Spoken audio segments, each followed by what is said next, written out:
Muy bien. Le estaba diciendo que estamos en este momento en un espacio histórico para América y en especial para América Latina. El 22 de diciembre, el día que se sancionó la reforma fiscal para los Estados Unidos de América, pues va a ser un día muy importante porque nos cambia el paradigma sobre el cual están basados en buena manera los esquemas de promoción de inversión de zonas francas y de zonas económicas especiales de América Latina. Vamos a ver cómo esta reforma es la más importante que se ha aprobado desde hace 30 años, desde la reforma aprobada en ese momento por el presidente Reagan.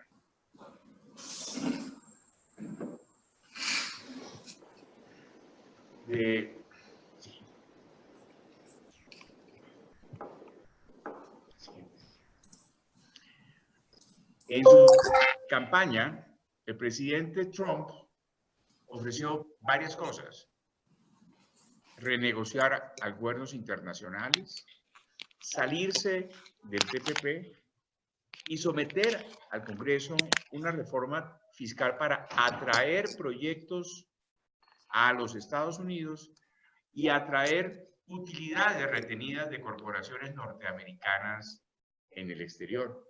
Si ustedes analizan el texto de la ley, dice Ley de Reducción de Impuestos y de Generación de Empleo. Los objetivos son detrás de lo cual va el presidente Trump.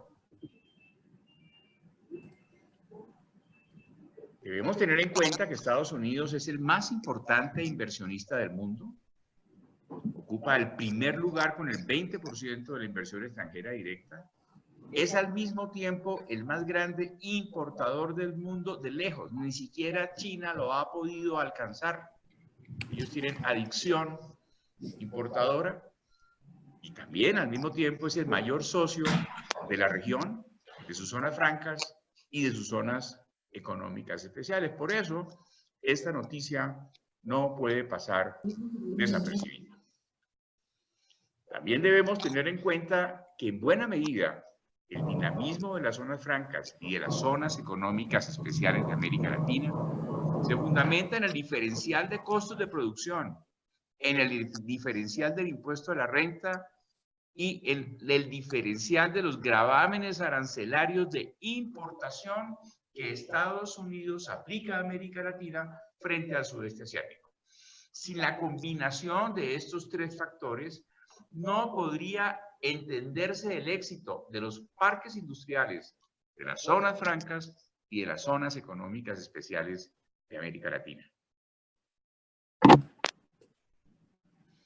Veamos la dependencia de los países de América Latina de Estados Unidos. Pues empezamos. Para México significa el 81% de sus exportaciones. Para República Dominicana el 52%. Para Salvador el 48%, para Honduras el 44%, para Costa Rica el 41%, para Guatemala el 34%, para Colombia el 33%, para Ecuador el 32%, para Panamá el 21%, y significa menos del 20% de sus exportaciones para Perú, Chile, Brasil, Argentina y Uruguay.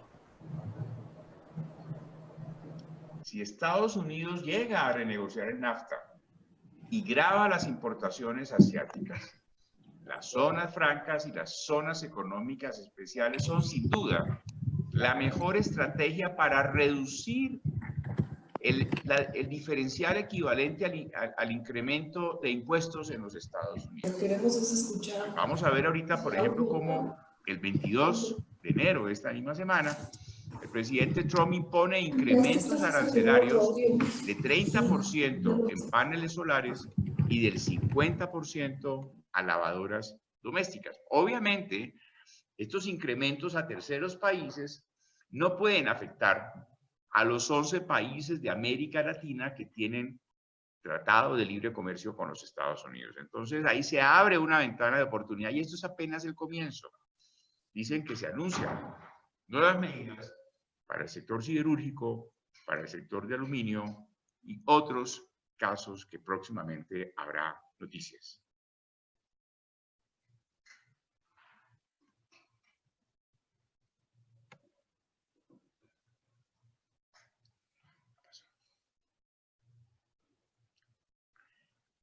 ANPIP contrató, la Asociación Mexicana de Parques Industriales, contrató un estudio hace unos años en donde se le pedía a la entidad investigadora anticipar qué iba a pasar con el movimiento del comercio exterior, y el CIDEC, que fue la entidad que elaboró ese estudio, anticipó que para América vendrían 120.000 millones de dólares de nuevas inversiones. Y todavía no se conocía ni la postulación ni la elección del presidente Trump. Esto fue pre-Trump.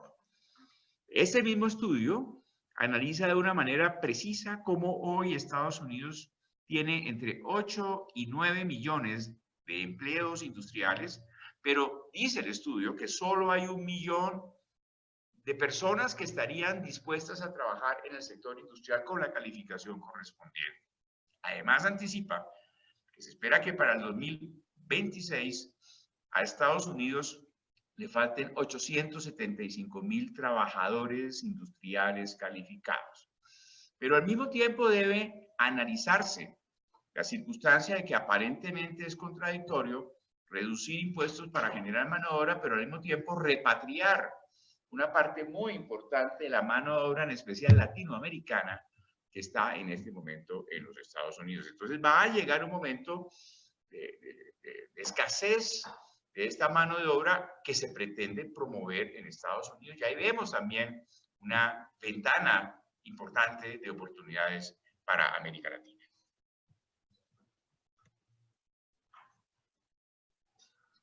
También debemos considerar cómo piensa hoy los asesores en comercio exterior del presidente Trump.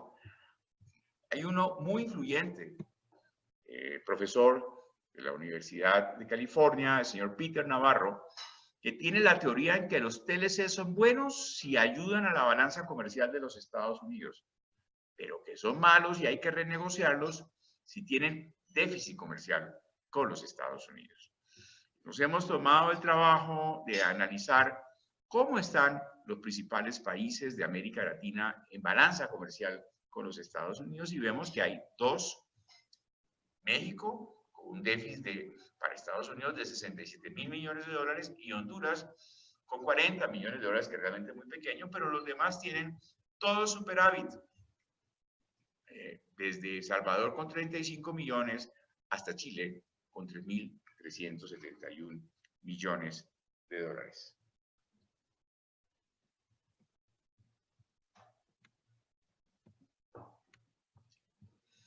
Por otra parte, estas oportunidades han sido más rápidamente visualizadas por los chinos que por nosotros mismos. El martes pasado, antier, tuve la oportunidad de participar en un foro en Santiago de Chile, invitado por el gobierno chino, el foro China CELAC, donde la CEPAL anualmente se reúne al más alto nivel con los funcionarios del gobierno chino. En este caso, nos acompañó el señor Wang Yi, canciller chino, y también el presidente del CCP-IT, que es la entidad de promoción de inversión y comercio del gobierno chino. Tiene 19 oficinas en el exterior, abrió ese día una oficina en Chile, y 50 de las más grandes empresas chinas radicadas allá, pero que quieren hacer operaciones en América Latina. Y en esta reunión, el canciller chino dijo: China viene a América Latina para quedarse. Y China cuenta con 120.000 millones de dólares para invertir en industria en América Latina, dedicado a los mercados globales. Debemos también resaltar el hecho de cómo China hoy es el segundo inversionista del mundo en inversión extranjera directa.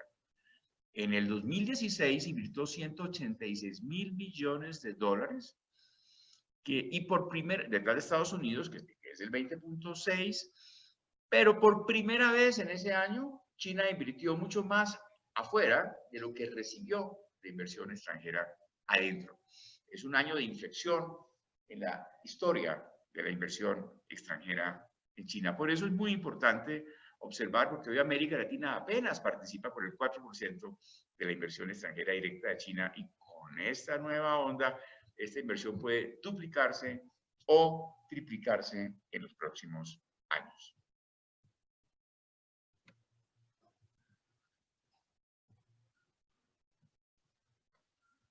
Veíamos antes cómo hay 11 países de América Latina que hoy cuentan con un acuerdo de libre comercio con los Estados Unidos. Está México, está Colombia, están los 6 países del CAFTA, Panamá, Perú y Chile, que tienen requisitos de origen variable que van del 35 al 62.5%. Eso significa que un producto asiático puede finalizar su producción.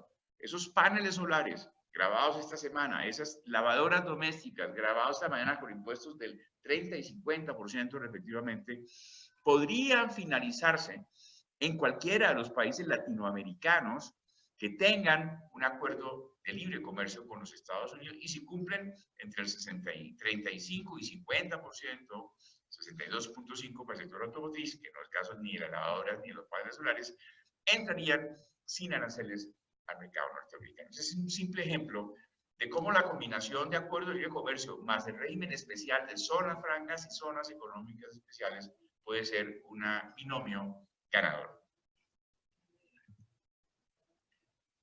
Aquí observamos en este gráfico cómo tenemos que identificar cómo las 400 zonas francas y zonas económicas especiales pueden, con China u otros países asiáticos, servir de plataformas para nuevas rutas comerciales. Yo mencionaba en la presentación que me tocó hacer antier en Chile, cómo había rutas como la ruta de la seda, que había durado 1500 años, pero hay otras rutas como la del contenedor entre China y Estados Unidos que apenas lleva 30 y que de pronto va a languidecerse, pero cada vez que una ruta se acaba, se nacen nuevas rutas comerciales. Cuando la ruta de la seda se acabó, hacia los años 1400, porque los mongoles que estaban en guerra con los otomanos le mandaron pulgas infectadas en las pieles que recorrían la ruta de la seda y mataron a la mitad de Europa con la peste negra, y por eso se cerró la ruta de la seda. Eso obligó a Cristóbal Colón 50 años después a equivocadamente descubrir América, y 60 años más para a través de América llegar a Filipinas. Ninguna de las 5 rutas originales del comercio internacional, la de la seda, la de las especies, la del ámbar, la de la sal, existen hoy en día. Yo invitaba en la reunión de intervención de antier en Chile que cambiáramos la ruta de la soya, que es la ruta predominante hoy en América Latina y China, por la ruta de la seda y la ruta de la subcontratación internacional. ¿Cuáles son las 6 claves para construir una propuesta de valor conjunta entre las 6 zonas francas y las zonas económicas especiales de América Latina frente a esta nueva coyuntura? Primero, para algunos países que no tienen TLC con los Estados Unidos, concentrarse en productos cuyo arancel hoy sea cero. Recordemos cómo el 70% de los productos que importa Estados Unidos todavía hoy tienen arancel cero en los Estados Unidos. La segunda es analizar las tarifas corporativas en los países que tienen zonas francas y zonas económicas especiales. Y aquí vamos a ver toda una gama que hay en América Latina. Brasil reduce el 75% de su impuesto corporativo en la zona de Manaos, Chile tiene 0%, Colombia tiene 20%, Ecuador solo reduce el 5%, El Salvador, dependiendo si está en el área metropolitana o fuera del área metropolitana, reduce 0, 40 y 60% hasta por 40 años, dependiendo de la localización de la empresa. Costa Rica, pues los primeros 8 o 12 años, si es área metropolitana o fuera de área metropolitana, está exento, y los siguientes 4 o 6 tiene una reducción del 50%. La reducción del impuesto corporativo en Guatemala es permanente. En México, zonas económicas especiales tiene un 0% los primeros 10 años, un 50% los 5 siguientes. En Honduras y Panamá son permanentes. En Nicaragua son de 0 a 10 por un 40% del impuesto corporativo vigente del año 11 en adelante. Y en Perú, Uruguay y República Dominicana son permanentes. Esto es en 2 filminas, como es la estructura fiscal de los impuestos corporativos en las zonas francas y zonas económicas especiales de América Latina. Otro elemento que tenemos que tener en mucha consideración son los plazos de vigencia de las zonas francas y las zonas económicas especiales. Yo quiero hacer énfasis en este punto porque para proyectos de grandes inversiones que se requieren 2 o 3 años en montarse y que se deprecian en 20 o 30 años, el plazo es un elemento fundamental dentro del árbol de decisión en dónde ubicarse. Y en eso también vemos que hay una disparidad muy grande en materia de plazos en América Latina.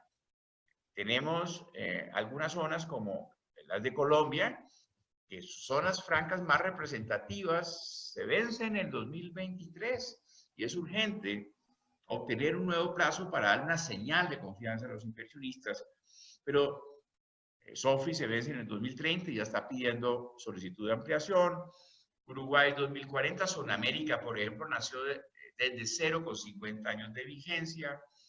En Uruguay 2041, en la zona franca Riviera 2043, en Panamá Pacífico 2044, se hará zona franca permanente especial en 2050, encontramos en Ecuador 2056, en Uruguay la sede litoral, en Uruguay Aguada y en Ecuador la sede litoral 2057. En el año 2058, las primeras zonas económicas especiales que se declaren este año en México, pero con la posibilidad de una prórroga hasta el 2098, porque la ley de zonas económicas especiales de México prevé 40 años de vigencia más 40 años de prórroga. Y encontramos en el año 2063 la zona franca de Mariel y en el año 2073 la zona franca de Manaus en Brasil, que por una modificación constitucional aprobada recientemente extendió por 50 años más su vigencia. Entonces, encontramos un salpicón de vigencias. Y aunque en algunos países como República Dominicana la prórroga de 15 años en 15 años, algunas nacieron con 20, es casi automática. Me comentaban mis amigos dominicanos la semana pasada, cuando hicimos una llamada país por país a verificar estas condiciones temporales, que en un mes, máximo de mes y medio, el Consejo Nacional de Zonas Francas de Exportación aprueba una prórroga, mientras que hay otros países en que se demoran meses en obtener la prórroga de las concesiones o de las autorizaciones del plazo de vigencia de la zona. Y aquí también quisiera diferenciar entre el plazo de vigencia de la zona franca o la zona económica especial y el tiempo en que sus empresas gozan de los beneficios de reducciones o exenciones corporativas, que son completamente diferentes. Porque aún se le venza el cronograma de 10, 15 o 20 años a una empresa de su reducción fiscal, siguen vigentes los demás incentivos de la zona, como la territorialidad, la exoneración de materias primas e insumos, de bienes de capital, de materiales de construcción, de impuestos municipales, etc. Ya se oye mejor.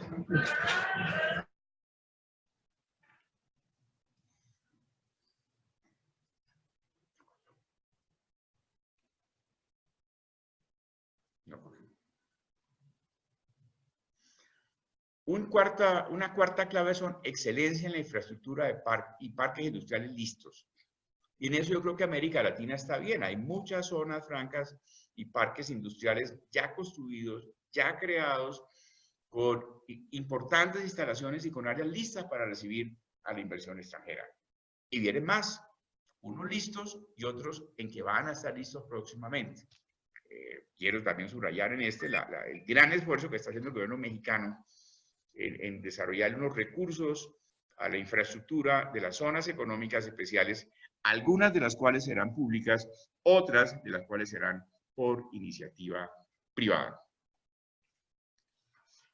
Una quinta clave es el conocimiento de sus costos de operación. Y yo creo que la nueva estructura fiscal de los Estados Unidos nos va a hacer reflexionar y conocer exactamente los costos país de cada uno de nosotros cuando vayamos a captar una inversión extranjera. ¿Cuál es el costo de mi mano de obra? ¿Cuál es el costo de mi kilovatio hora? ¿Cuál es el costo logístico de llevar desde mi zona franca un contenedor en transporte marítimo, aéreo o multimodal a los Estados Unidos o a mis mercados de destino? ¿Cuál es el costo de arrendamiento metro cuadrado, mes o pie cuadrado, año de mis bodegas, de mis patios, de mis oficinas de servicios, etc.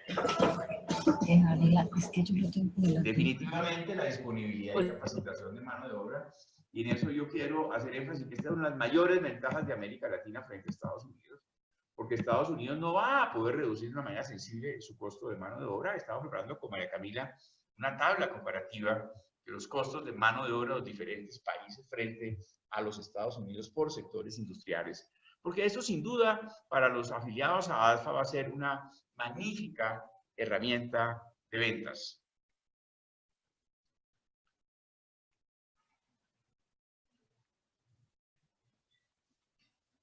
Y ahora le voy a pedir el favor a nuestro colega Héctor Falla, que es el tributarista de Araujo y Barra Asociados, que nos haga su explicación del impacto fiscal y yo después retomaré para cerrar este webinar. Adelante, Héctor, por favor. Un saludo a todos.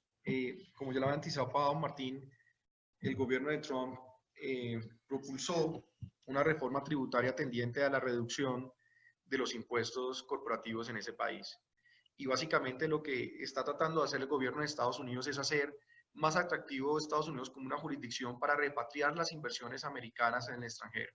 Y en ese sentido, lo que hizo Estados Unidos fue reducir su tasa corporativa, y quiero señalar que eso solamente es aplicable a las corporaciones que no sean transparentes. Redujo la tarifa corporativa del 35% al 21%. Haciendo eso, Estados Unidos, una jurisdicción muy competitiva respecto de aquellos países con los cuales competidores de Estados Unidos no tienen tarifas atractivas o no tienen zonas francas o zonas económicas especiales.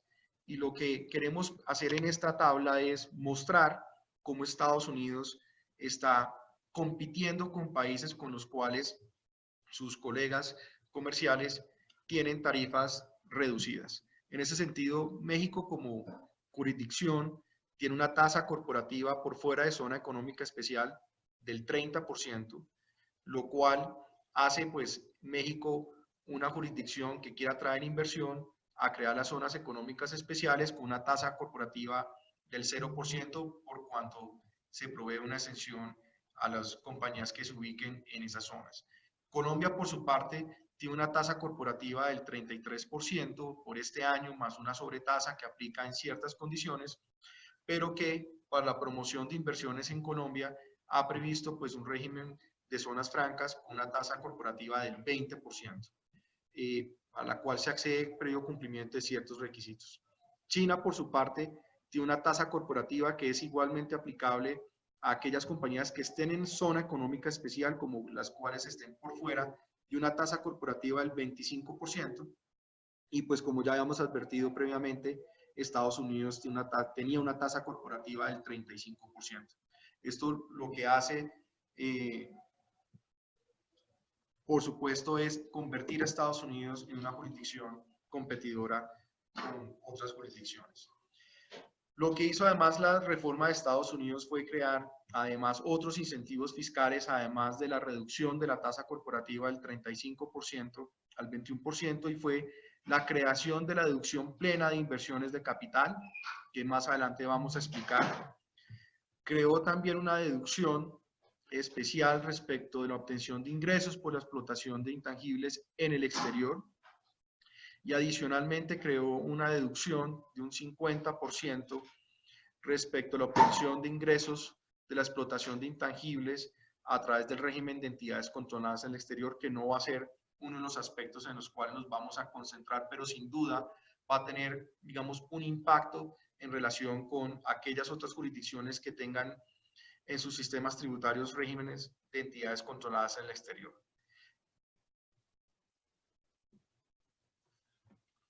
Por otra parte, en lo que tiene que ver con la compensación de las pérdidas fiscales, Estados Unidos también modificó esta provisión.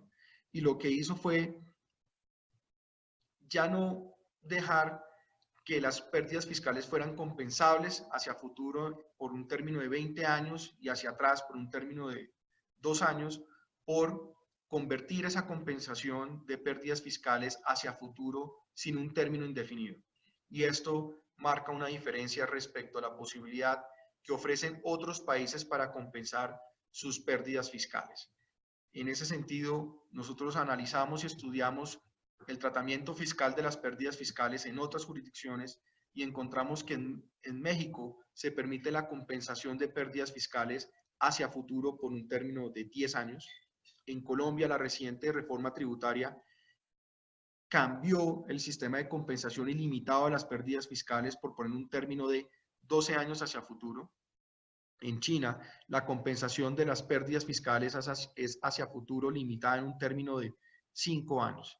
Cabe mencionar en todo caso que si bien en Estados Unidos la posibilidad de compensar pérdidas fiscales hacia futuro no va a tener un término, sí su monto de compensación va a estar limitado al 80% de la renta líquida o mejor de la base gravable que haya experimentado la compañía en un determinado periodo fiscal. Por otra parte, nosotros hicimos también un estudio aplicable sobre la distribución de dividendos al exterior, conocido como el Remittance Tax o impuesto sobre la distribución de dividendos al exterior. México, por su parte, tiene una tarifa aplicable a los dividendos cuando se pagan por parte de sociedades mexicanas hacia el exterior del 10%. En Colombia tiene una tarifa especial de dividendos del 5%. En Estados Unidos se mantiene la tarifa del 30%. En China tiene una tarifa de impuestos sobre la renta sobre los dividendos del 10%. Pero cabe mencionar que todas estas tarifas son aplicables bajo la normatividad local, sin perjuicio de la aplicación de un convenio de doble imposición. Significa ello que las tarifas que acabamos de mencionar pueden ser reducidas a través de la aplicación de convenios de doble imposición, logrando así una optimización fiscal en la repatriación de las utilidades por parte de las compañías que estén operando en esas jurisdicciones. Finalmente, en el caso colombiano, cabe mencionar que sin perjuicio de este impuesto especial del 5%, podrá aplicar un impuesto adicional del 35% sobre aquellas distribuciones de dividendos grabados que sean cuantificados de conformidad con la normatividad local. Retomando un poco, uno de los beneficios fiscales que introdujo la reforma de Trump, cabe mencionar que introdujo una exención a las corporaciones de Estados Unidos cuando devenguen dividendos que distribuyan sus sociedades vinculadas en el extranjero. Significa esto que cuando una sociedad o corporation de Estados Unidos obtenga dividendos de sus subsidiarias extranjeras, esos dividendos no van a estar grabados en Estados Unidos en la medida en que se cumplan ciertas condiciones, siendo la primera de ellas que las sociedades de Estados Unidos deben poseer una participación de la sociedad que distribuye los dividendos por un término no menor a un año. La participación para efectos de acceder a la exención debe corresponder a una participación en el capital o en los resultados en un porcentaje equivalente o superior al 10%. Como consecuencia de que estos dividendos van a estar exentos de impuestos en Estados Unidos, en caso en que el país de la fuente llegue a someter a imposición esos dividendos, ese impuesto soportado en otras jurisdicciones no van a ser acreditados como tax credit o deducciones en Estados Unidos. Para un ejemplo, una sociedad colombiana que distribuya dividendos a una sociedad de Estados Unidos, que si bien en Colombia van a estar sujetas a imposición a un 5% y exentas en Estados Unidos de impuestos, ese 5% de impuestos soportado en Colombia no va a ser acreditable vía tax credit o deducciones de impuestos en Estados Unidos, porque no va a haber o no va a existir una doble imposición jurídica sobre ese ítem de ingreso. Por otra parte, en lo que tiene que ver con las deducciones de inversiones de capital, que es uno de los beneficios fiscales introducidos por el gobierno Trump para reactivar la economía en Estados Unidos, para la creación de empleo, ello va a permitir que las inversiones de capital que hagan las empresas de Estados Unidos a partir del 27 de septiembre del 2017 van a ser totalmente deducibles.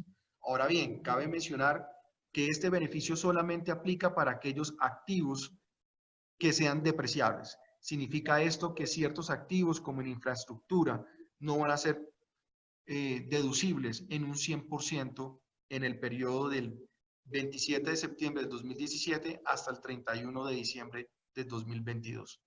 En los años subsiguientes, la deducción por inversiones de capital se va a mantener, pero el porcentaje de deducción se va a disminuir del 100% al 80% en el 2023, en el 60% en el 2024, al 40% en el 2025 y en el 20% en el 2026.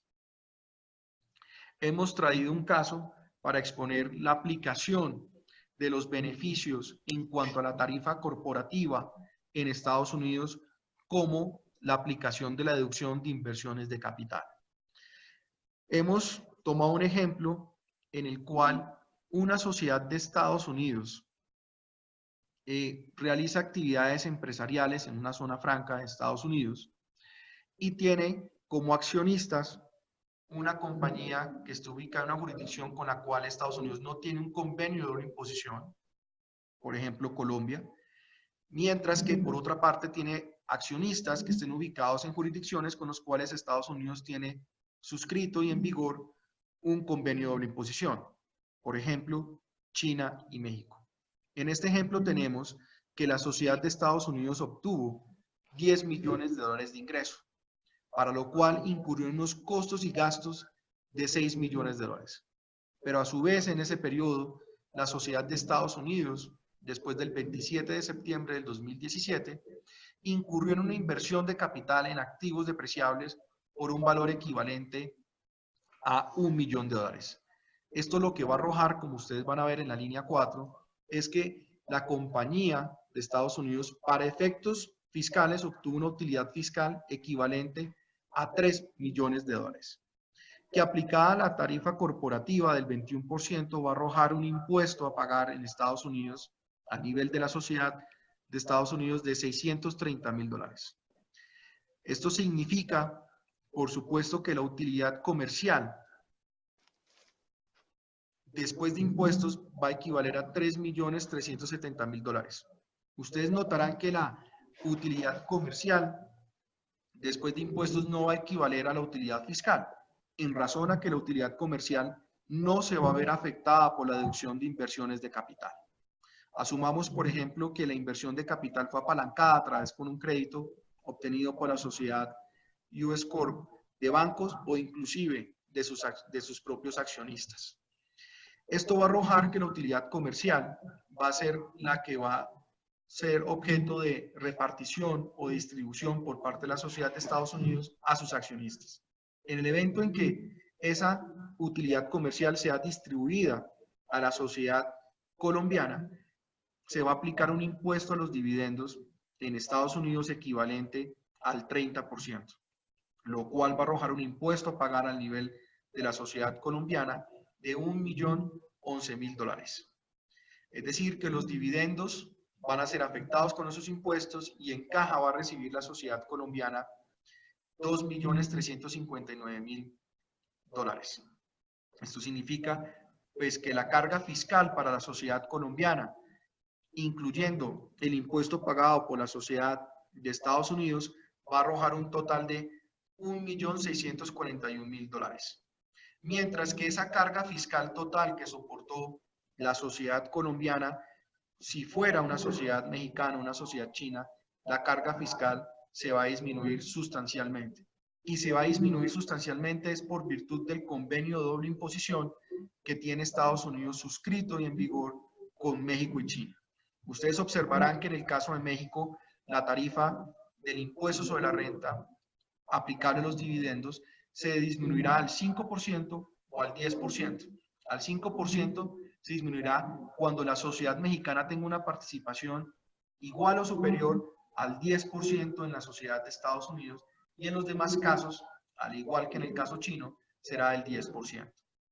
Entonces ustedes notarán que en la línea 10, la distribución de los dividendos se aplicaría un impuesto del 10%, lo cual arrojaría un impuesto sobre los dividendos de $337.000. Es decir, que los dividendos después de impuestos van a recibir en caja esa sociedad china o mexicana $3.033.000.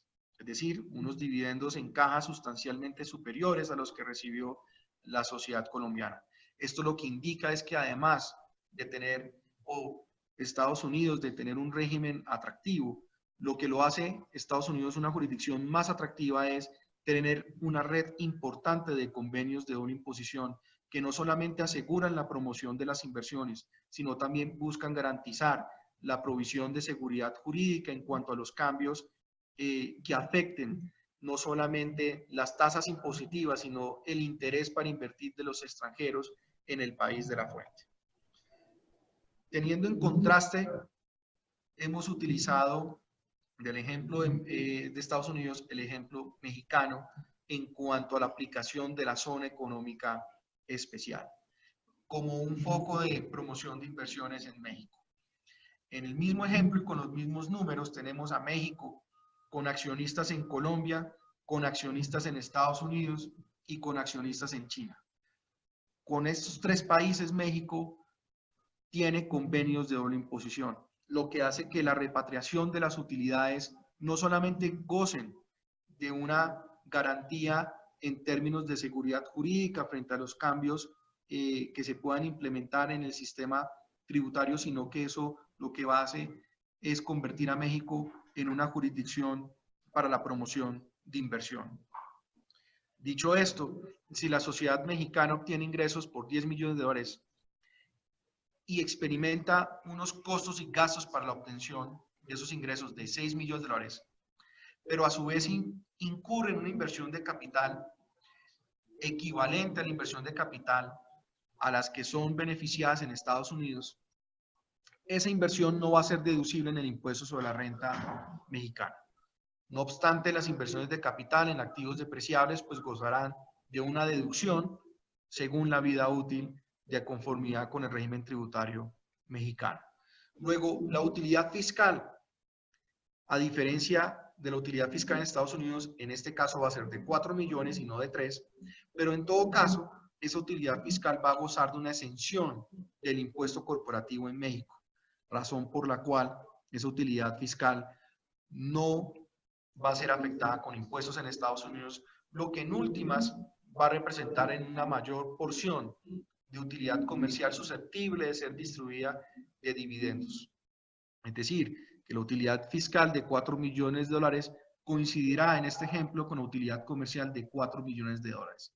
Es decir, aquí ya hay una primera diferencia con el caso de Estados Unidos, porque la utilidad susceptible de ser distribuida en Estados Unidos, si bien va a ser menor la utilidad fiscal, sí va a ser afectada con impuestos en Estados Unidos. Luego eso va a representar en un mayor flujo de recursos de ser susceptibles de distribución por parte de la sociedad mexicana en favor de sus accionistas, en este caso colombianos, de Estados Unidos y de China. Luego, por virtud de la aplicación del convenio de doble imposición, la distribución de los 4 millones de dólares en favor de la sociedad colombiana, ellos no van a ser afectados con impuestos a los dividendos en México por virtud de la aplicación del convenio de doble imposición. Es decir, que la sociedad colombiana va a recibir en caja sus 4 millones de dólares, los cuales estarán sujetos a imposición en Colombia de acuerdo a su normatividad local. En el caso de Estados Unidos y de China, los dividendos se van a disminuir del 10% al 5%, en el caso de Estados Unidos, dependiendo de la participación que tenga esa sociedad de Estados Unidos en México, para lo cual utilizamos como ejemplo que se aplica la reducción del 5% sobre el impuesto de los dividendos. Eso indica que el impuesto soportado se disminuirá a $200.000. Luego la carga fiscal total al nivel mexicano como país, como jurisdicción, en el caso de las sociedades de Estados Unidos y de China, será de $200.000, mientras que en el caso colombiano será de $0. lo cual convierte, por supuesto, a México en una jurisdicción muy atractiva desde el punto de vista no solo en la aplicación de las zonas económicas especiales, sino también por tener una red de tratados para la promoción de inversiones en ese país. En esta siguiente diapositiva tenemos un cuadro comparativo.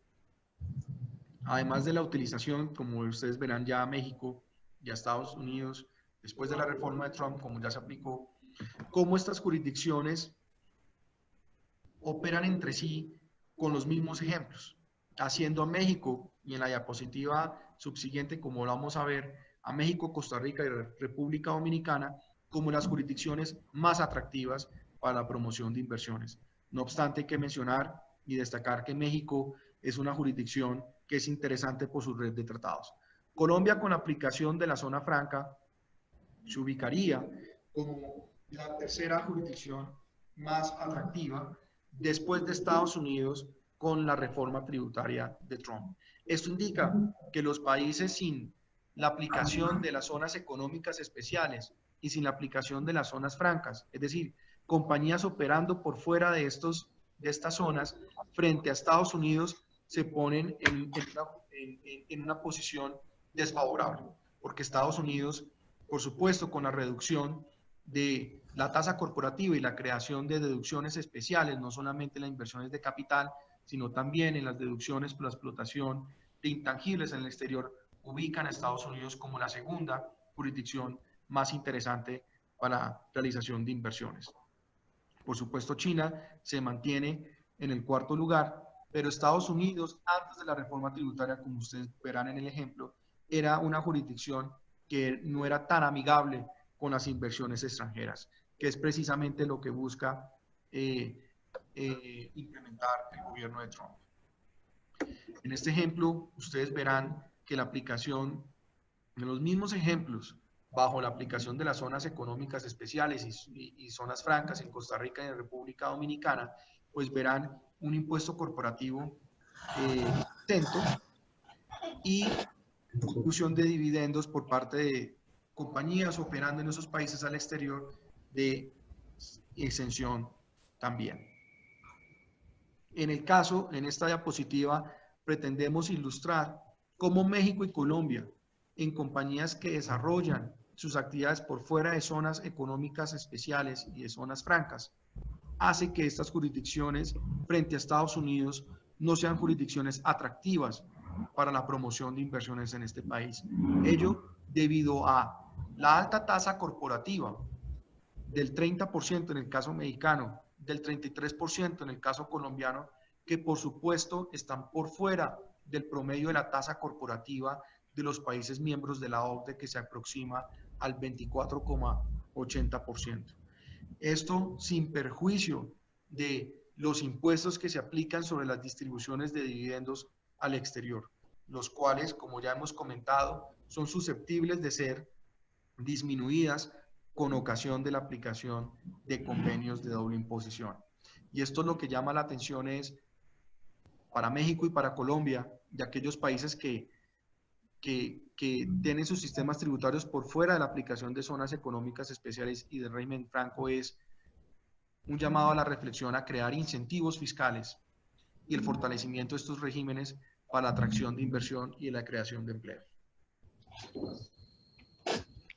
Ya estamos terminando nuestra presentación y lo que es muy, muy claro es que Estados Unidos se bajó 3 puntos por debajo del promedio de la OCDE, que es del 24,8, casi 45, al 21%, y quedó muy por debajo inclusive de China, que era uno de los países de mayor atracción a inversión extranjera en el mundo.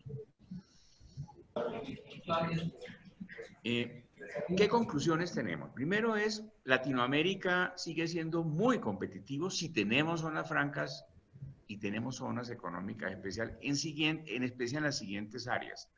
Productos que tengan un alto contenido de mano de obra, por costo y por abundancia de la mano de obra actual o entrenable. Segundo, para productos que Estados Unidos no pueda producir, zonas francas agroindustriales de productos tropicales, aguacate, banano, etc. Tercero, para productos que tengan muy altos aranceles en jurisdicciones sin acuerdos de libre comercio, pero que a través de la red de los 11 acuerdos de libre comercio de América Latina puedan llegar sin aranceles a los Estados Unidos. O para productos que en los 7 años de esta gran impacto, porque recordemos, como decía Héctor, aunque el 21% es permanente, esta es una reforma con un doble beneficio fiscal. No solamente la reducción al 21%, sino la deducción de ese 21% de los bienes de capital, de los activos fijos productivos, que podrán ser deducibles 100% los primeros años, y después en porcentajes disminuyendo hasta el 20%. O sea, aquellos productos que no sea fácilmente mover de esas cadenas regionales o globales de valor, pues van a seguir compitiendo muy bien y muy equivalentes en nuestra estructura fiscal de las zonas francas y especiales de América Latina.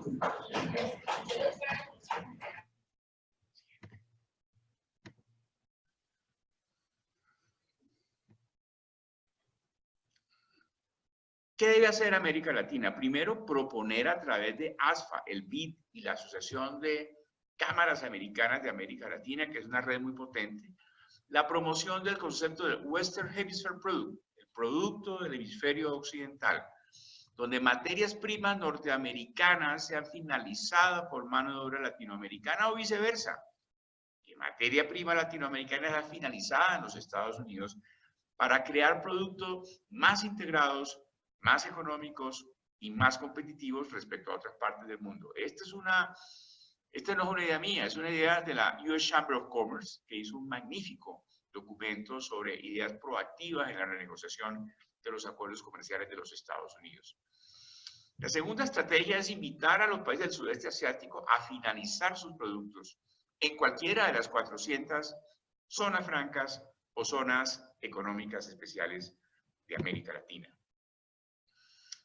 Me preguntaban en el panel de China en Santiago el martes pasado, ¿qué diferencia hay entre las zonas francas chinas y las zonas francas latinoamericanas? Y yo respondí lo siguiente. Primero, las zonas francas y las zonas económicas latinoamericanas son más jóvenes. Tenemos incentivos de más largo plazo, porque las chinas ya se nivelaron con el resto del país en el año 2008. Segundo, somos más numerosas, somos 400 en América Latina versus 200 en China. Y tercero, la mayoría de nuestras zonas tienen acceso a través de los acuerdos comerciales, no solamente a Estados Unidos, sino a muchos otros países de la región. América Latina, de hecho, tiene una red de 208 acuerdos comerciales internacionales entre cada uno de sus países y diferentes países del mundo. Por eso es fundamental una invitación a pensar conjuntamente cómo podemos complementar lo mejor de ambos mundos. El objeto de ASFA, el objeto de la creación de ASFA hace 20 años, fue exactamente rescatar la importancia de América Latina en el comercio internacional. Y hoy, esta estrategia del presidente Trump de traer nuevos proyectos a América se convierte en una extraordinaria oportunidad para que nuestras zonas francas y zonas económicas especiales de la región se pongan a pensar juntos de cómo ser más económicos, más productivos y más integrados. Muchas gracias. Yo creo que nos quedan algunos minutos para preguntas y respuestas que María Camila va a coordinar. Muchísimas gracias a todos. Nos acompañan en este momento 117 personas de 15 países, principalmente agencias de promoción de inversión, gobiernos, zonas francas, consultores y abogados. Les queremos dar las gracias por acompañarnos. Y este último mensaje que nos acaba de dar el doctor Martín Gustavo es muy importante para nosotros, como venimos trabajando en ASFA, de trabajar realmente en equipo en pro de nuestras zonas francas en toda la región. Vamos a dar un espacio para preguntas. Les voy a pedir el favor que usemos el chat, porque me da miedo que al abrir de pronto los micrófonos pueda colapsar la plataforma por la cantidad de personas que estamos acá. Entonces, por favor, si pueden poner el nombre, el país y la entidad y la pregunta. Mira, la primera es, Juan Martínez, ¿cómo se complementa el acuerdo de la Alianza del Pacífico con la estrategia de Western Hemisphere Products y cadenas globales de valor? Magnífica pregunta, Juan. Sí, la pregunta es, ¿cómo se pregunta Juan Martínez?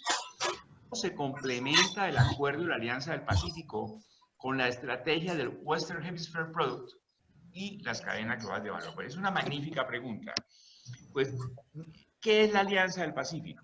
La Alianza del Pacífico es la unión de 4 países, México, Perú, Chile y Colombia, para unificar, para poner a punto sus mecanismos de promoción de inversión y atraer inversión de otros mercados para ser plataformas de exportación. Este es un acuerdo de última generación que difiere muchísimo en los acuerdos tradicionales como la Comunidad Andina o el Mercosur. En la Comunidad Andina, recordemos, creábamos una muralla a través de un arancel externo común para aislarnos del mundo y simplemente comerciar entre nosotros mismos. Lo mismo ocurre en el Mercosur. No, la Alianza del Pacífico es totalmente lo contrario. Y por eso los 4 países, en conjunto con el sector privado, están analizando mecanismo por mecanismo cómo unificar la protección de la inversión, sus incentivos en zonas francas, en zonas económicas especiales, su sistema tributario, sus acciones de promoción en el exterior, haciendo en las oficinas que varios países tienen en el exterior, acciones conjuntas de promoción para atraer inversión a estos 4 países. Entonces yo creo que es una complementación perfecta. Este es un punto que yo toqué precisamente en mi presentación del martes pasado en Santiago de Chile, que los 4 países de la Alianza del Pacífico se estaban afinando para tener un discurso homogéneo. Y, por ejemplo, vemos que 2 de ellos, Chile y Colombia, tenían zonas francas o zonas económicas especiales.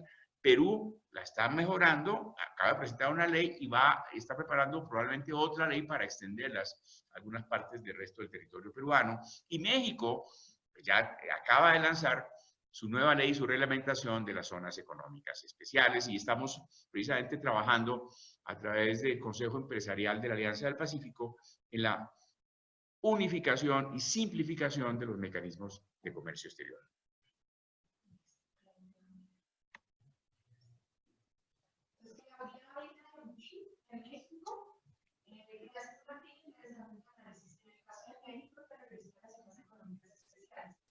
Nos está escuchando, ¿cierto?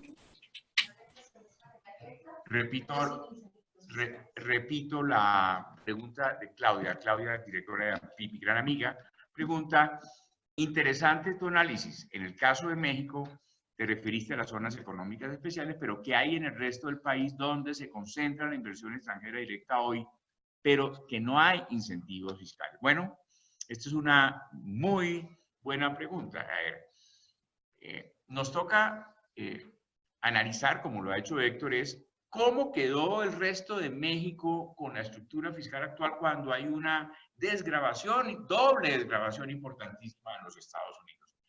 Desgravación de una tarifa que bajó al 20, al 21 frente al 30 de México y además deducción de esa tarifa de las inversiones que se hagan ese año. O sea, ese 21 puede convertirse en 0 o en menos 0, porque puede traducirse, como decía Héctor, en un crédito fiscal ilimitado para los siguientes años. Entonces, ¿cómo puede competir México cuando realmente, si vemos las 6.800 maquiladoras que ocupan buena parte de los 220 parques magníficos, que son los miembros actuales de AMPIP, ¿por qué están allí? Pues por diferencia de costos, por diferencia de costos de impuestos, por diferencia de costos de mano de obra, por diferencia de costos país.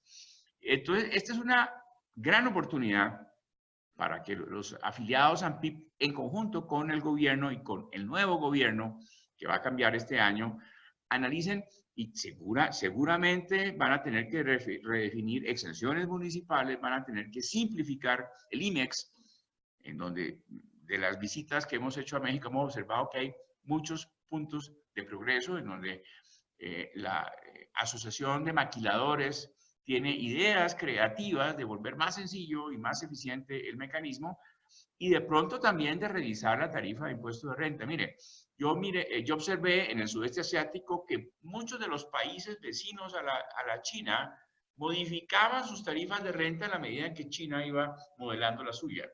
Y realmente, cuando China hizo sus zonas económicas especiales en 1983, la metodología fue ir a los 10 países vecinos a observar con lápiz y papel cuáles eran sus mecanismos fiscales de atracción de inversión, zonas francas, zonas económicas especiales, y de ahí fue la modelación. Yo tuve la oportunidad de estar en esa misión que se recomendó al gobierno chino de Deng Xiaoping para crear la primera zona económica especial en China, que fue la de Shenzhen, primera de las 14 ciudades costeras y hoy de las 189 zonas que hay en China. Entonces, uno cree que los países son autónomos para fijar su estrategia fiscal, pero realmente cuando hablamos de proyectos globales y de competitividad internacional, un análisis como el que ha hecho Héctor, en donde uno se pone a ver qué tan rentable es para un proyecto de los diferentes países. Este ejercicio no solamente lo hace Héctor, lo hacen todos los departamentos de planeación de las empresas multinacionales. Costo país, impuestos, disponibilidad y obviamente acceso a materias primas, colegios, educación, eso que precisamente de manera tan magistral el estudio del CIDEC en el Reshoring Index evaluó cada una de las 19 regiones estudiadas de México en el estudio que hizo esta importante entidad. Entonces, Claudia, yo creo que crisis y oportunidad son sinónimos, dicen los chinos, y lo que ha ocurrido con Estados Unidos en que quiere atraer empleo, en que quiere atraer proyectos, en que se pone mucho más fit frente a la competencia internacional, no solamente a México, a todos los países de América Latina, nos pone en una posición de reflexión, de autocrítica, de autoanálisis, de cómo podemos ser mejor, de cómo podemos bajar los costos, de cuáles son los costos de China, de Estados Unidos y de México, y cuáles de esos dependen de nosotros y cuáles no. Y sobre todo conocernos para saber en qué nichos todavía, aún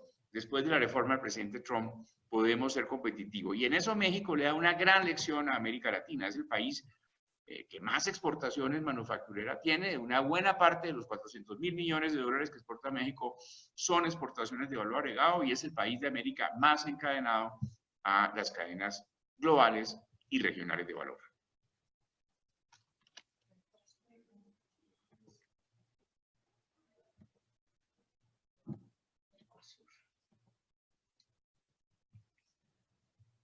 Escribiré.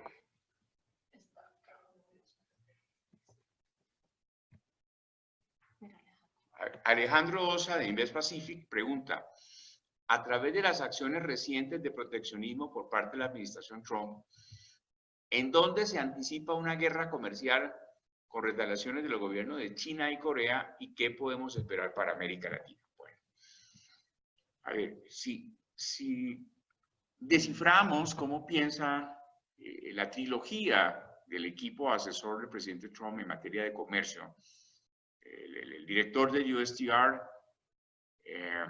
el secretario de Comercio, señor Ross, y el asesor de la Casa Blanca para Asuntos Internacionales, señor Peter Navarro, ellos son absolutamente binarios. Como decía antes, un TLC es bueno si Estados Unidos gana, un TLC es malo si Estados Unidos tiene déficit comercial. Y obviamente han tenido una posición muy especial frente a China, que tiene un déficit con los Estados Unidos de 350.000 millones. Estados Unidos tiene un déficit con ellos de 350.000 millones de dólares. Ya empezamos a ver este elemento. A ver, ¿qué retaliaciones puede haber? Bueno, de parte de China, pues subir aranceles también a los Estados Unidos, pero el problema es que por cada dólar que China le vende a Estados Unidos, le compra 30 centavos de dólar. Entonces, el impacto no es equivalente. Todos sabemos los contenedores que llegan llenos y se devuelven vacíos. Contenedores hoy, mañana el e-commerce pues va todavía a acentuar mucho más esta situación. De pronto, por eso el canciller chino, en Wang Yi, en la reunión de antier en Santiago, decía que invitaba a América Latina a unirse en una protesta contra el proteccionismo y a mantener la defensa del multilateralismo. Pero lo que es malo para uno es bueno para otro. Mientras unos lloran, otros hacen pañuelos. Y yo creo que esta es una situación que definitivamente afecta a la China porque Estados Unidos es su principal socio comercial. De lejos es el 18% de sus exportaciones. De hecho, con América Latina, nosotros y Estados Unidos representamos el 23% de las exportaciones de China. Es una gran oportunidad. Es una gran oportunidad porque esos paneles solares o esas lavadoras pues tienen que ser fabricados probablemente o en los Estados Unidos o en algún país vecino que tenga TLC. Entonces, por eso, Alejandro, tú que fuiste director de la oficina de ProColombia en Beijing, sabes perfectamente cuáles son los 100 productos que hoy más altos aranceles pagan desde China a los Estados Unidos y que probablemente se va a incrementar esta tendencia hacia el futuro. Y es aquí donde una promotora regional de inversión como Pacífico tiene una carta de navegación clara para estar mañana por la mañana visitando las empresas de paneles solares y lavadoras Haier en Beijing, diciéndole, señores, vengan, yo le ofrezco no solamente una plataforma de exportación, sino que a través de Colombia, finalizando su lavadora, finalizando su panel solar, usted puede llegar a los Estados Unidos sin impuestos. Entonces, así como individualmente Invest Pacífico, Colombia o cualquiera de los países aquí representados, creo que es mandatorio poder identificar esta lista para cuáles América Latina es competitivo. Y yo creo que va a ser una gran oportunidad. Miren, el sudeste asiático tiene 50 millones de empleados directos en sus zonas francas y sus zonas económicas especiales. América Latina tiene 1 millón, 4 millones si le agregamos los trabajadores del IMEX de México. Pero es la 10ª parte de lo que tiene el sudeste asiático. Si con esta estrategia nosotros de manera inteligente, con el liderazgo de ASFA, podemos generar 1 o 2 millones de nuevos empleos para América Latina, estamos duplicando el tamaño de nuestras zonas francas y de nuestras zonas económicas especiales.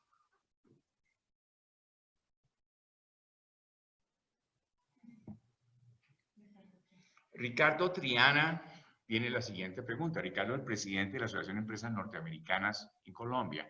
Me dice, ¿tú crees que las empresas estadounidenses presentes en Colombia puedan regresarse en virtud de una aparente mayor rentabilidad en Estados Unidos, teniendo en cuenta la logística que ha venido bajando los costos y aprovechar las economías de escala mucho más grandes? Bueno, Ricardo, yo creo que definitivamente sí. Colombia tiene problemas de logística en el interior del país, pero resulta que Colombia tiene 3.000 kilómetros de costas, 1.500 en el Atlántico y 1.500 en el Pacífico, pero además en el Atlántico tiene 3 magníficas ciudades, 14 puertos, 16 zonas francas que están listas para recibir ese tipo de inversión, y en el Pacífico también está, pues no solamente Buenaventura, con 3 puertos, uno de ellos de propiedad del puerto de Singapur, los filipinos, uno de los mayores puertos del mundo, sino también tiene 4 o 5 zonas francas muy cerca de Buenaventura. Yo creo que orientado, Colombia ya cuenta con una presencia de más de 120 empresas norteamericanas que tú lideras, de las cuales hay 30 o 40 manufactureras. Esta es una magnífica oportunidad para reflexionar con tus afiliados en qué productos, en qué procesos, sobre todo que requieran inversiones rápidas que puedan finalizarse rápidamente. Colombia se presenta como una opción conjuntamente con los demás países de América Latina que tienen estas facilidades.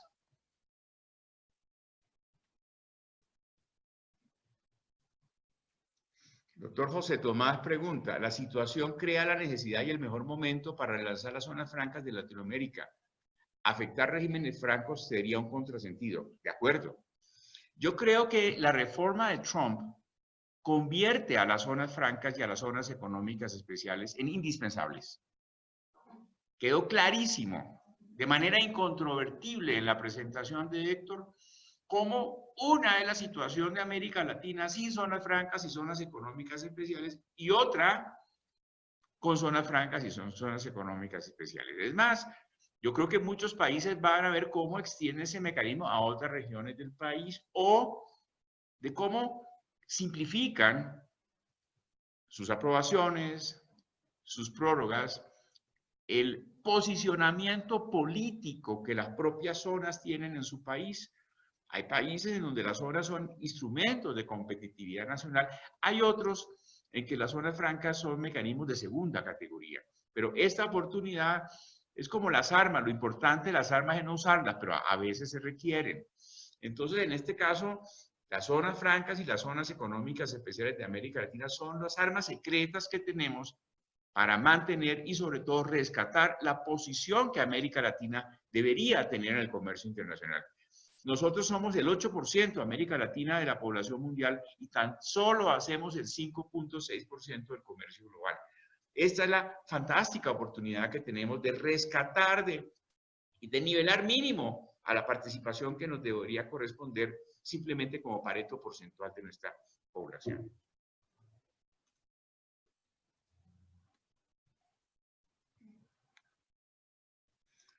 Juan Operti de Uruguay dice, entiendo que si una empresa norteamericana realiza outsourcing en un operador logístico en zona franca en la América Latina, centralizado productos de cualquier origen, y añade un valor, light manufacturing etiquetado, la renta generada sobre los productos finales serían exentas de impuestos por el valor agregado del producto luego de la futura dicha usuaria a los clientes finales. Bueno, aquí vamos a diferenciar dos cosas.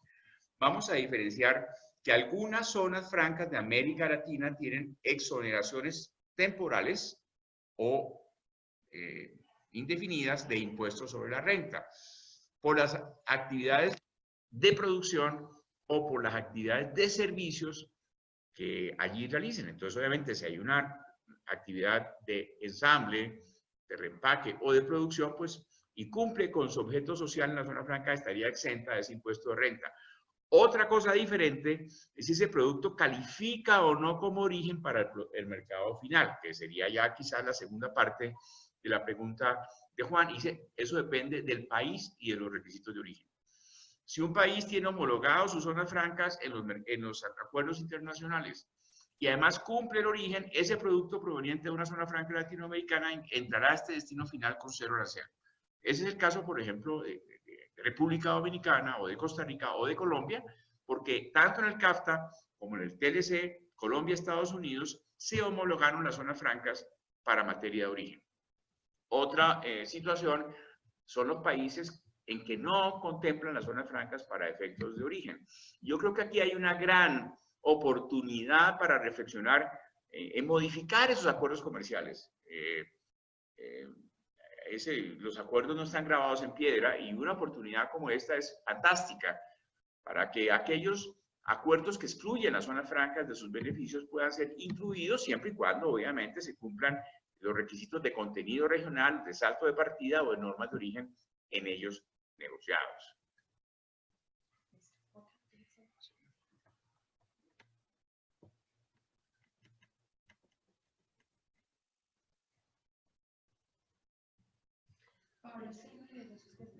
Pablo Silva pregunta, ¿el gobierno colombiano, consciente de la posible reducción de inversionistas en el país por la reforma de Trump, está actualmente tomando medidas preventivas para contrarrestar el impacto en nuestra economía, sobre todo en este momento de elecciones e incertidumbre política? Bueno, pues yo creo que este es un gobierno, el de Colombia, que ha apoyado las zonas francas. De hecho, el presidente Juan Manuel Santos, cuando fue ministro de Comercio Exterior hace más de 20 años, fue el que creó la legislación de las zonas francas privadas en Colombia. Y gracias a él, hoy hay zonas francas privadas. Él puso la primera piedra, por ejemplo, la zona franca de Bogotá, en agosto del año de 1994.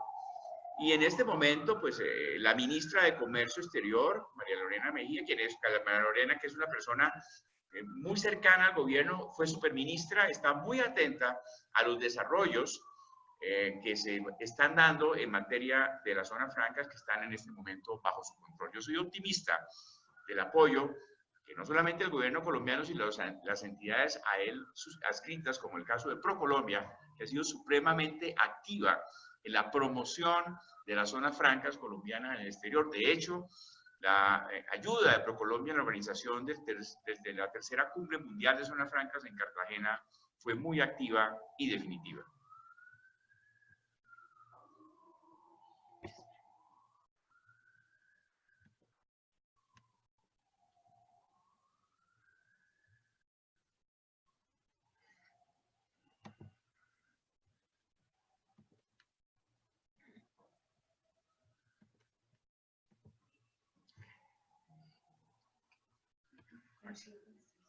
Aquí hay otra pregunta. Coincido con esta visión de avanzar hacia una estrategia Western Hemisphere Products, pero esto requiere importantes esfuerzos de índole político para modificar el statu quo existente en bloques económicos, como es el caso de Mercosur, donde las zonas francas, si bien han cobrado mayor interés en los últimos años, cuando nos referimos a las normas que las regulan, van en sentido contrario a la integración regional y aún más a la continental. Estoy totalmente de acuerdo.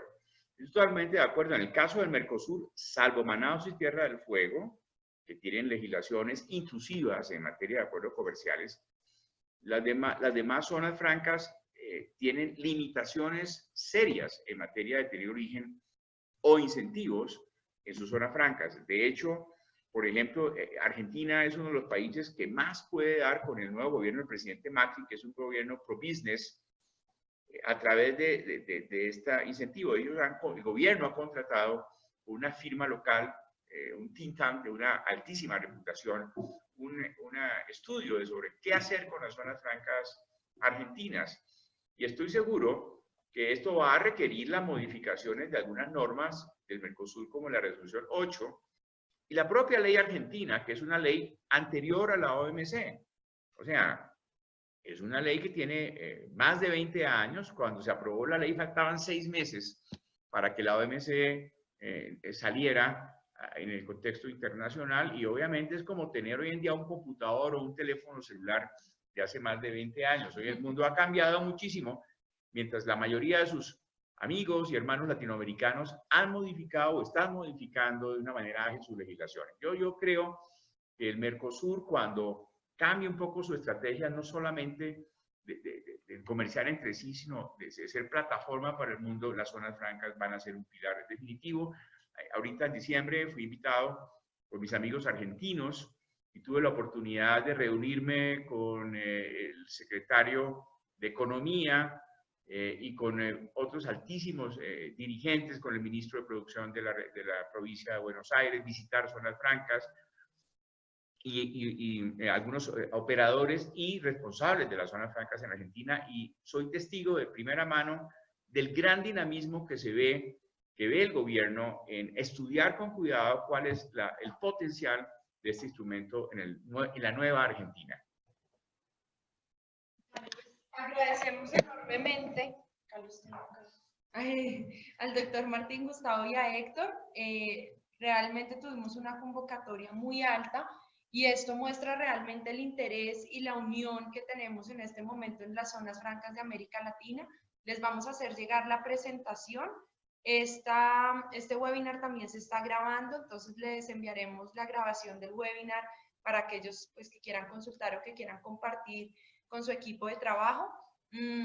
Pues darles todas las gracias por acompañarnos durante esta hora, y bueno, vamos a seguir haciendo este tipo de actividades para seguir mostrando todos los beneficios que tienen nuestras zonas francas en la región.